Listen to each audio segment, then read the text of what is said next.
बिस्मिल्लाहिर्रहमानिर्रहीम। अस्सलाम वालेकुम students, welcome to my YouTube channel learn with Numan. आज की इस वीडियो के अंदर अपन फिजिक्स फर्स्ट ईयर के चैप्टर 9 का एक टॉपिक देखेंगे, पोटेंशियोमीटर, जो कि हमारे पास पोटेंशियल डिवाइडर के तौर पे भी टॉपिक में आ सकता है। ठीक है, वीडियो स्टार्ट करने से पहले आप लोगों से गुजारिश है कि चैनल को लाजमी सब्सक्राइब करें और वीडियोस को अपने क्लास फेलोज से जरूर शेयर करें। अच्छा, इस वीडियो के अंदर मजीद एक जो बहुत इंपॉर्टेंट शॉर्ट क्वेश्चन आएगा वो ये है कि why the resistance of volt meter is must be kept very large. ठीक है, तो ये क्वेश्चन भी आपको इसका आंसर जरूर मिलेगा, तो वीडियो को पूरा देखिएगा। स्टार्ट करते हैं। सबसे पहले तो अगर हम डेफिनेशन देखें, पोटेंशियोमीटर, ठीक है, यानी कि पोटेंशियल को मेजर करना।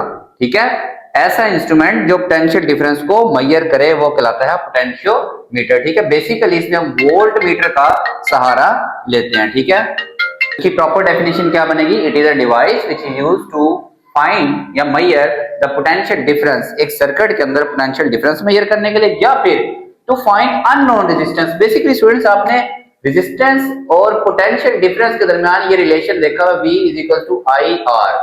ठीक है, आपको ये मालूम हो तो आप ये मालूम कर सकते हैं। ठीक है, अगर आपको पहले पोटेंशियल मालूम है तो आप रेजिस्टेंस मालूम कर सकते हैं, करंट भी मालूम कर सकते हैं। लेट्स सपोज आपको पोटेंशियल पता है और रेजिस्टेंस पता है, तो आपको सर्किट में करंट भी पूछा जा सकता है। ये सारी तीनों चीजें एक दूसरे से रिलेट करती हैं। ठीक है, तो ऐसा डिवाइस जो कि सर्किट के अंदर पोटेंशियल डिफरेंस या फिर अननोन रेजिस्टेंस को फाइंड करने में मदद देता है वो कहलाता है पोटेंशियोमीटर। बेसिकली हम इसे मोस्टली अननोन रेजिस्टेंस ही फाइंड करते हैं। ठीक है, फिर ये पोटेंशियल डिवाइडर के तौर पर होता है, तो वहां पे हम बैटरी की ईएमएफ भी कैलकुलेट कर सकते हैं। अब इसका जो बेसिक वर्किंग प्रिंसिपल होता है ना, वो व्हीटस्टोन ब्रिज वाला होता है। कैसे कि जब दो लूप्स के अंदर करंट बराबर हो तो गैल्वानोमीटर कोई डिफ्लेक्शन शो नहीं करता, तो वहां पे आप अननोन रेजिस्टेंस को क्या कर लेते हैं? फाइंड कर लेते हैं। ठीक है, अब इसके अंदर इसकी कंस्ट्रक्शन देखें। एक वोल्ट मीटर होता है।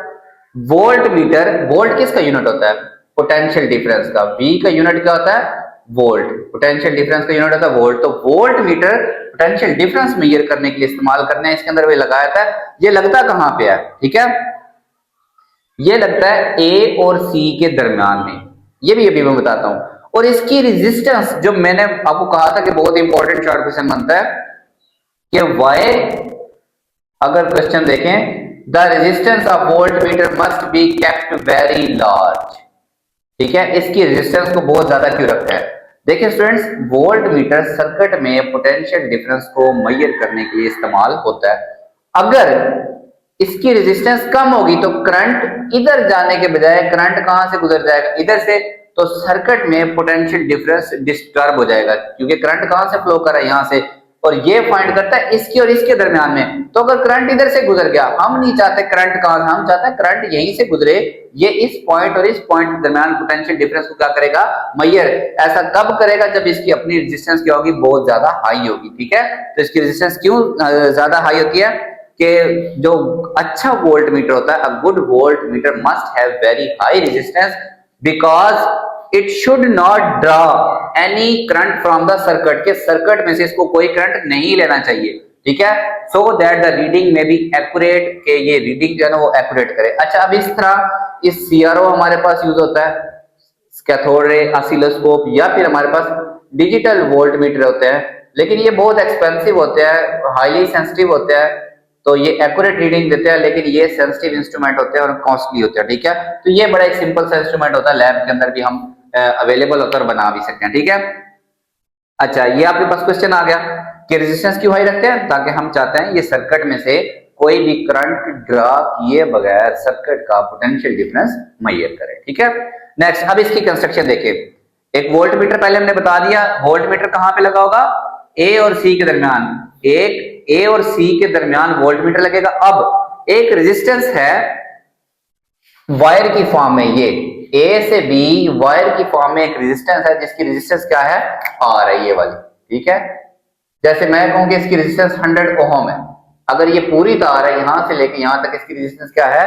100 ओम है। ठीक है, फिर ये तार है A और B के दरमियान, और एक स्लाइडिंग टर्मिनल, जैसे बैटरी के टर्मिनल होते हैं ना, जो बैटरी के ऊपर हम लगाते हैं, वो क्लिप की मदद से ऊपर लगा देते हैं। तो अगर एक टर्मिनल ऐसे स्लाइड कर सकता है तो उसको कहते हैं स्लाइडिंग टर्मिनल, वो ये C मौजूद है। ठीक है, तो C कहां पे स्लाइड करेगा? A और B के दरमियान में ये स्लाइड करेगा। अब देखें, यही वाला मैं बनाता हूं, यहां पे अगर ये C यहां मौजूद है तो यहाँ पे तार की रेजिस्टेंस 0, यहाँ पे 10 ओम, यहाँ तक 50 ओम। अगर पूरी तार क्रॉस करनी पड़ी किसी भी करंट को तो 100 ओम रेजिस्टेंस होगी, ठीक है।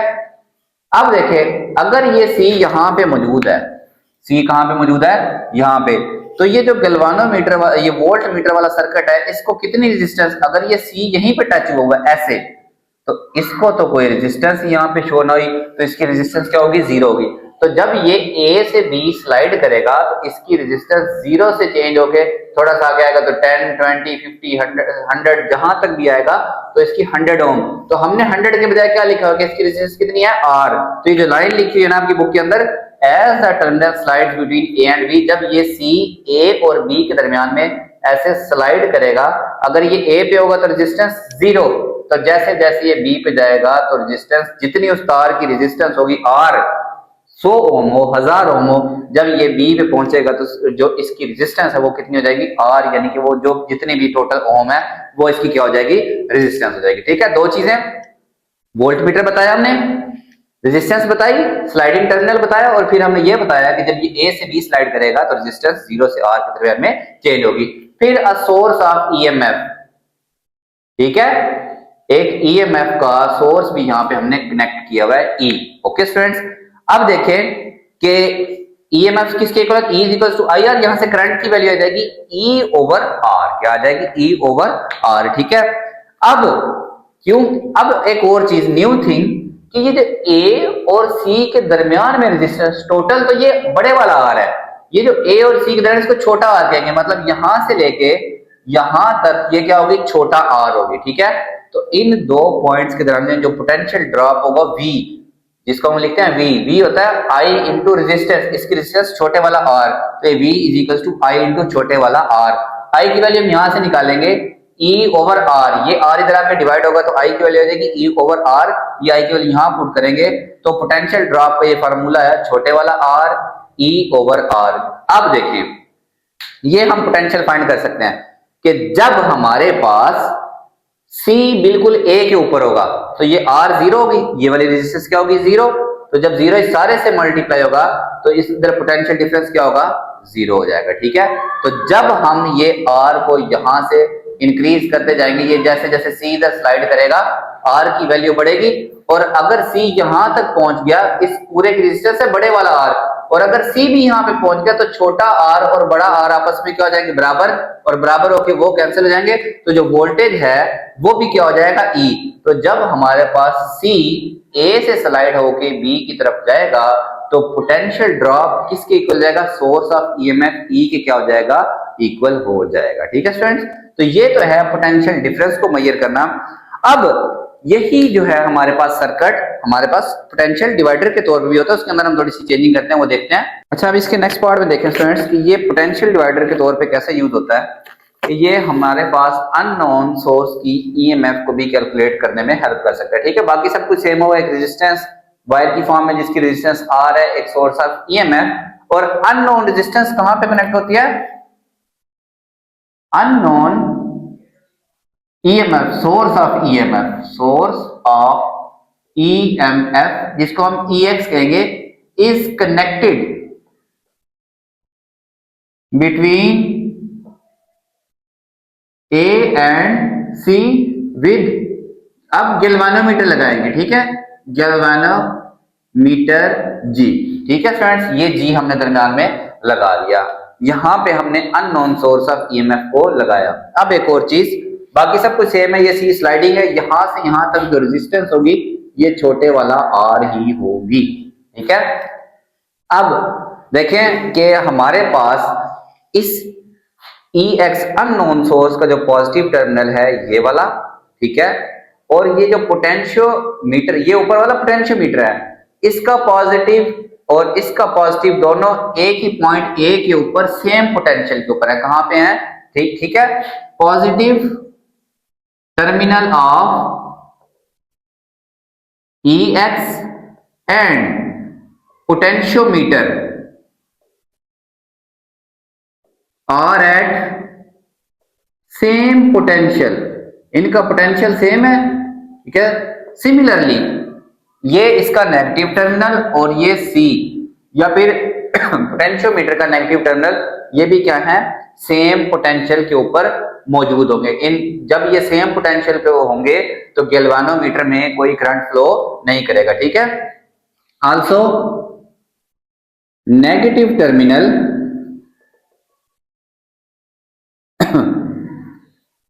of EX and E are at same, बल्कि आप लिखें एंड C, ये EX का नेगेटिव और ये वाला C कहां पे होंगे, सेम पोटेंशियल पे। अच्छा ये स्टूडेंट्स होता कैसे है, ठीक है, this can be done by sliding C, ठीक है। हम जब C को स्लाइड करेंगे, इसकी तो एक खास वैल्यू है ही है, हमें नहीं मालूम वो कितनी है, लेकिन जब हम इसको स्लाइड करते हैं तो इस सर्किट में हमारे पास पोटेंशियल डिफरेंस क्या होगा, चेंज होगा, ठीक है। पोटेंशियल डिफरेंस चेंज होने की वजह से जब इसका करंट और इसका करंट आपस में इक्वल होंगे तो गैल्वानोमीटर पे कोई भी डिफ्लेक्शन नहीं होगी, गैल्वानोमीटर में से कोई भी करंट पास नहीं करेगा, ठीक है। When current in both loops,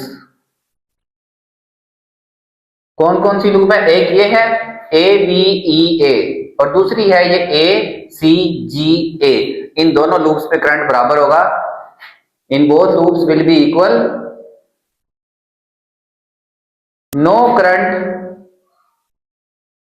will flow through galvanometer, ठीक है फ्रेंड्स। गैल्वानोमीटर के ऊपर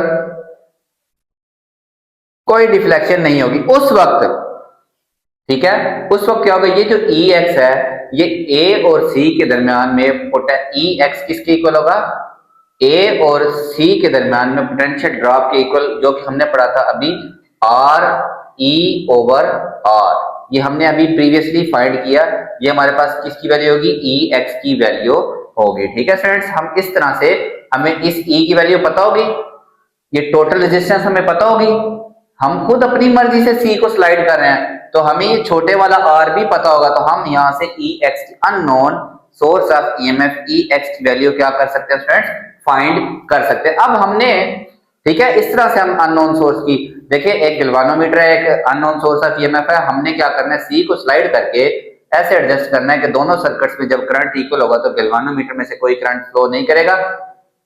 पहले मे भी इसकी सुई इस तरह हो, हम C को ज्यादा स्लाइड करते हैं तो इसकी सुई इस तरह हो, हम C को ऐसे एडजस्ट करेंगे दरमियान में कि गैल्वानोमीटर की सुई बिल्कुल सीधी हो जाएगी, कोई डिफ्लेक्शन नहीं होगी। उस वक्त ये EX A और C के दरमियान में पोटेंशियल के क्या होगा, इक्वल, पोटेंशियल ड्रॉप के इक्वल होगा। पोटेंशियल ड्रॉप की वैल्यू RE/R हमने प्रीवियसली अभी कैलकुलेट की इसी टॉपिक के लिए। अच्छा, अब आम हालात में ना रेजिस्टेंस डायरेक्टली प्रोपोर्शनल होती है लेंथ के, ठीक है। ये जो छोटे वाला R है ये किसके डायरेक्टली प्रोपोर्शनल है, यहां से यहां तक लेंथ, जिसको हम छोटे वाला L कह देते हैं, तो L E वैसे का वैसे ओवर ये R यहां से लेके यहां तक इस पूरी वायर की लेंथ L, ये आपने लिखना है, where L is length of wire between A and C, L A और C के दरम्यान में वायर की लेंथ है, ठीक है, और छोटे वाला L is length of resistance R, इस R पूरे की जो लेंथ है वो क्या है, L है, यहां से लेके यहां तक ये वाली लेंथ क्या है, L है, ठीक है। तो हम रेजिस्टेंस की जगह पे डायरेक्टली प्रोपोर्शन क्योंकि लेंथ की होती है तो ये रिलेशन भी अब हम लिख सकते हैं, ठीक है स्टूडेंट्स। अब हमें अगर लेंथ मालूम हो, लेंथ की वैल्यू पुट करें और E की वैल्यू पुट करें, हम बड़ी आसानी से EX क्या कर सकते हैं, फाइंड कर सकते हैं। अब एक और चीज, ये जो पोटेंशियल डिवाइडर है ये दो सर्किट्स की EMF को कंपेयर करने के लिए भी इस्तेमाल होता है। देखिए एक सर्किट है जिसका जो EMF है वो E1, ठीक है, ये वाला E तो कांस्टेंट होगा, ये वही का वही है, पोटेंशियोमीटर की एक खास होगी, ठीक है। इसकी L कुछ और होगी, L1 कहेंगे जब E1 है, मे भी जो E1 लगाया यहाँ पे मैंने, तो वो यहाँ पे C करना पड़े, मुझे कहाँ पे C लाना पड़े, यहाँ पे, तो उसकी लेंथ कुछ और होगी, L1 मैं उसको कहता हूँ। टोटल लेंथ तो सेम रहेगी तो बटे में वही वाला L आएगा, ठीक है। इसी तरह एक दूसरा हो E2, ये E उसके लिए भी कांस्टेंट रहेगा, लेकिन मे भी उसके लिए मुझे सी यहाँ पे एडजस्ट करना पड़े, तो लेंथ चेंज होगी, छोटे वाली L2, बड़े वाली लेंथ उसके लिए भी सेम रहेगी, डिवाइड बाय L। तो जब इन दोनों इक्वेशंस को मैं डिवाइड करूंगा तो ये E से कैंसिल हो जाएगा, L से कैंसिल हो जाएगा, तो ये जो ratio of unknown source of EMF होगी, ये किसकी इक्वल होगी, देयर रेलिवेंट लेंथ की रेशियो की क्या होगी, इक्वल होगी। इस तरह से आप इनकी ईएमएफ को क्या कर सकते हैं, कंपेयर कर सकते हैं। एक की E1 पता है, उसकी लेंथ पता है, दूसरे की आपको लेंथ पता है तो आप उसकी E निकाल सकते हैं, दूसरे की अगर आपको E पता तो आप उसकी क्या कर सकते हैं, लेंथ फाइंड कर सकते हैं। ठीक है, तो ये आपको टॉपिक था पोटेंशियोमीटर और पोटेंशियल डिवाइडर। होप सब लोगों को अच्छे से समझ आया होगा। तो चैनल आपने लाजमी सब्सक्राइब करना है और वीडियोस को अपने क्लास वालों से जरूर शेयर करें। अल्लाह हाफिज फ्रेंड।